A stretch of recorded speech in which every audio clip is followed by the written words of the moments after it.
Deposit insurance scheme ১ lakh টাকা থেকে বাড়িয়ে ২ লাখ টাকা করেছে বাংলাদেশ ব্যাংক। ফলে প্রায় ৯৫% ব্যক্তি ও প্রতিষ্ঠান শতভাগ ডিপোজিট ফেরত পাবেন বলে আশা করছেন governor doctor Ahsan H Mansur. সংবাদ সম্মেলনে তিনি আরও বলেন, বাংলাদেশ ব্যাংক থেকে কোনো ব্যক্তি বা প্রতিষ্ঠানের অ্যাকাউন্ট ফ্রিজ করা হয়নি। কেউ যদি এটি প্রচার করে সেটা স্রেফ গুজব। অনুপ অধিকারী তরুণ জানাচ্ছেন বিস্তারিত।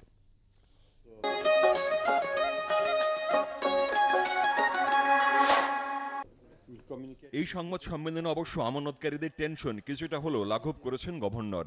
ডিপোজিট ইন্স্যুরেন্স স্কিম দ্বিগুণ বাড়িয়ে ২ লাখ টাকা করার ঘোষণা দেন তিনি। বলেন, প্রিমিয়াম ০.০৮% থেকে না বাড়িয়ে ৯৪.৬০% আমানতকারী তাদের শতভাগ ডিপোজিট ফেরত পাবেন। প্রয়োজন হলে আইন সংশোধনও করবে বাংলাদেশ ব্যাংক। প্রত্যেক ডিপোজিটের ১ লক্ষ টাকা পর্যন্ত পেতে পারে। যদি কোনো কারণে ব্যাংক ফেলিওর হয়, ব্যাংক টাকা না দিতে পারে, সরকার এটা দিবে। কনফিডেন্স বুস্টিংয়ের কনটেক্সটে আমরা এটাকে দ্বিগুণ করে দিচ্ছি। ৯৪.৬% ব্যক্তি প্রতিষ্ঠান তারা তাদের 100% অফ ডিপোজিট ফেরত পাবে। এসএমই খাতে ঋণের প্রবাহ বৃদ্ধি, ৩টি টাস্ক ফোর্স গঠন এবং আগের পলিসি রিভিউ সহ নানা বিষয়ে কথা বলেন গভর্নর।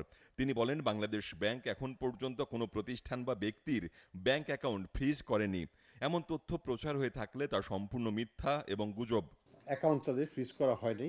উদ্দেশ্য হলো যে প্রতিষ্ঠান চলবে, প্রতিষ্ঠানের কর্মকর্তা কর্মচারীরা কাজ করবে, উৎপাদন কার্যক্রম বিঘ্নিত হবে না এবং প্রতিষ্ঠানের ভ্যালুও লস হবে না।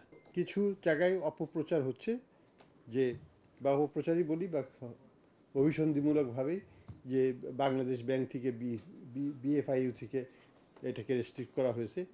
এটা সত্যি নয়। আমানতে ৩০,০০০ কোটি টাকা ব্যাংকে আবার ফেরত এসেছে বিধায় টাকা উত্তোলনের লিমিট উঠিয়ে দেয়া গেছে বলেও জানান গভর্নর।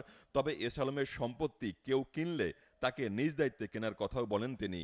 আর এসআরএম এর অন্য মালিকানার কথা আমি আপনাদের মাধ্যমে একটু সতর্কবাণী দিতে চাই, যে যদি সম্পত্তি কেনে তারা নিজ দায়িত্বে কিনবে। এটার মালিকানার গ্যারান্টি কিন্তু আমরা দেব না।